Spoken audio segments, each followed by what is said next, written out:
Guys, welcome back to my YouTube channel. So, it's 8:35 AM and I'm just gonna have breakfast. Kain lang tayo ng breakfast kasi may free breakfast ako dito sa accommodation ko. So, they have chicken fillet and chicken hot dog. So, in-order ko ay chicken hot dog. So, I'm just waiting. Then, para sa update dun sa aking damaged luggage, awan ng Diyos. Wala pang tumawag, wala pang nag-text, wala pang nag-message or whatsoever. So, I'll try to follow up it within the day. So, antayin lang natin pagkain. Tapos, kain na tayo and head out na tayo sa office. Actually, ang schedule ko is 8:30 AM to 5:30 PM. Pero, we have flexible time until 9 AM. So, I would papasok ako na 9 AM until 6 PM today. And marami rin kasi kailangan gawin. So, it's my first on-site for my travel. So, marami isi-set up. Marami akong kailangan gawin. So, ayan. So, kailangan natin ng energy. So, antayin natin yung breakfast. And I'll be back in a bit.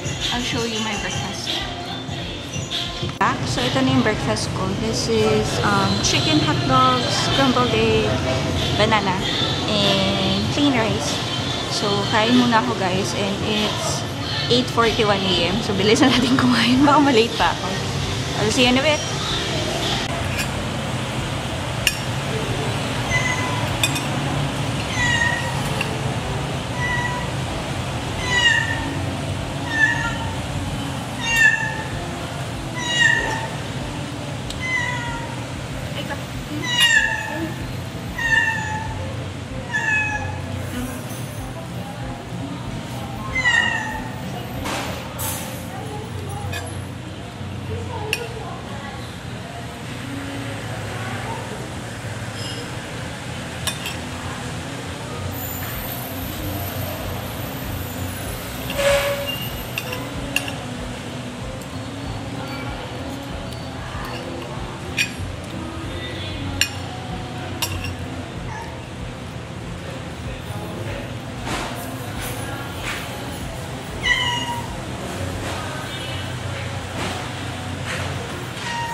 Kasabay ako mag-breakfast.